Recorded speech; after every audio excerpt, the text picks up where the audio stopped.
What's a good word, everyone? It's your boy DKB here. I just want to say thanks for all the support. The channel's been steadily growing, and the number you see below, you can drop a text, shoot a voicemail, any ideas, topics, collabs, etc. you guys want to see. I'll include them in future videos and live streams, and I'll catch you again. Be easy. What's the good word, Jets fans? It's your boy DKB here, and I'm back again with another legend, this time in the collegiate ranks that is hyping up another member of the New York Jets 2025 draft class. So we're talking about the comments today from Nick Saban for our second round tight end pick, Mason Taylor. And starting things off with Nick Saban, if you have even an inkling of an interest in football, then Nick Saban's normally going to be at the top of the most recognizable names in NFL or college because he's been successful at a ridiculously elite level, right? Definitely Hall of Fame, legendary status type stuff. I mean, he's developed 47 first-round picks, at least something very close in that area, let alone the numerous others between rounds 2 to 7 and UDFAs that have come into the league. He's really Nick Saban might be the closest thing to like a Bill Belichick style guy that you've had in college, right? In terms of someone that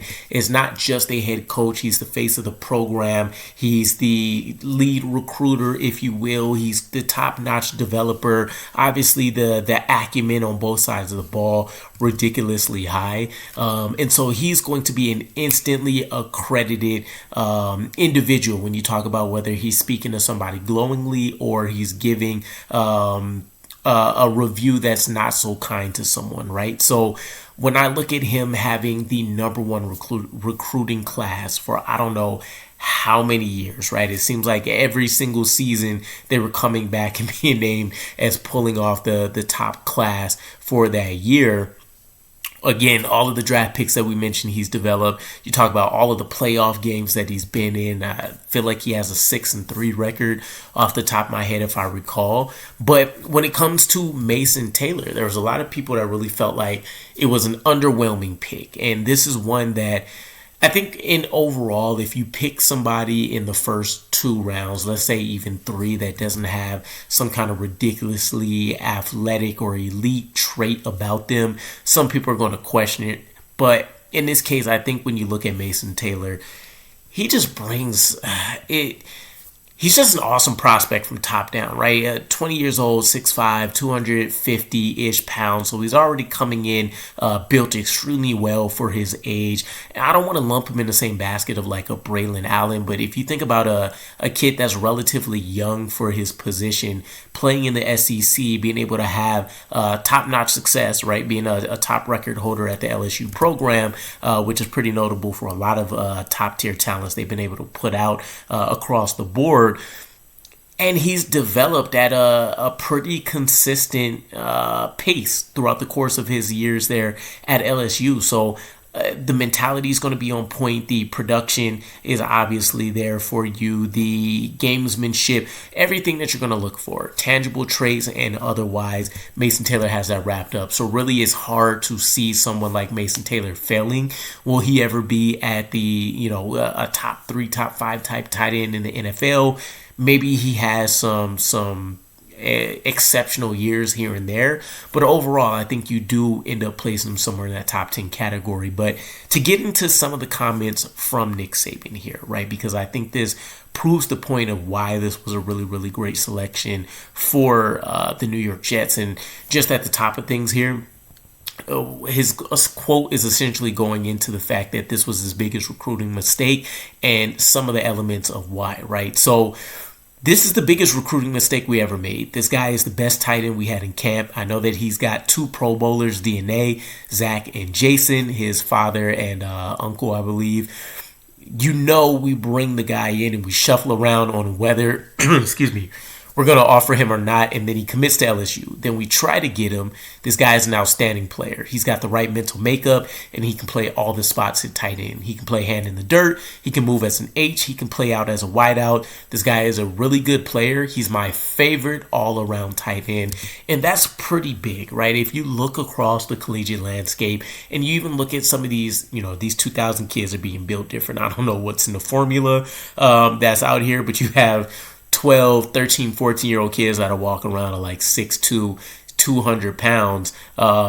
or you have your Ryan Williams and stuff that just seems like they've been playing football since they were 3, and so they have this ridiculous elite refinement about them, right? In addition to athletic traits, but for Nick Saban is one of those guys where you don't hear too many hyperbolic statements from him. So when he classifies somebody as his favorite and he's talking about all around, Mason Taylor does bring the entire package. Obviously, there's some things that you expect to improve with NFL coaching, NFL, weight class, NFL weight training curriculum that he'll be introduced to. Of course, the nutrition plans and all that kind of stuff. You can really make leaps and bounds from a physical standpoint. I think the athleticism still continues to grow, right? They say that, and maybe this has changed in recent years again with how some of these kids are growing, but we don't really stop growing until we're like 24, 25-ish. So he still has a couple of years where you can say he can develop some more physical tools.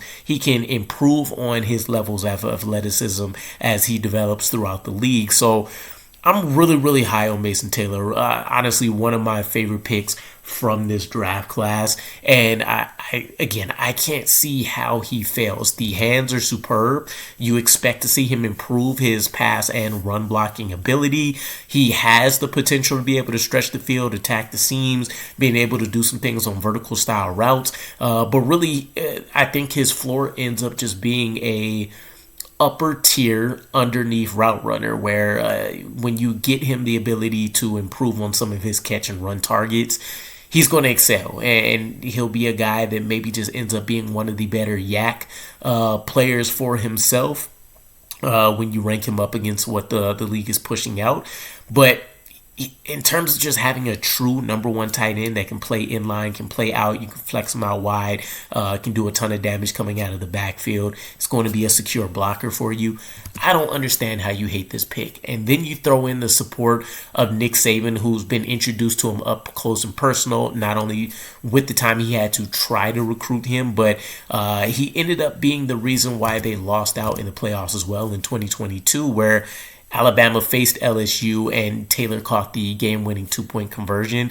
And I think over the course of however many matchups that they've had as well, Mason Taylor has just over about 100 yards, 10 catches, and I want to say 2 touchdowns. So you're talking about him having some pretty decent success against an Alabama coach, Nick Saban coached Alabama defense at that, in addition to some of the other games where he's just put up serviceable numbers. So I know people want, the elite game that really he just took over and dominated, but you're not going to see that out of a ton of tight ends, and especially not at the level that he's played at.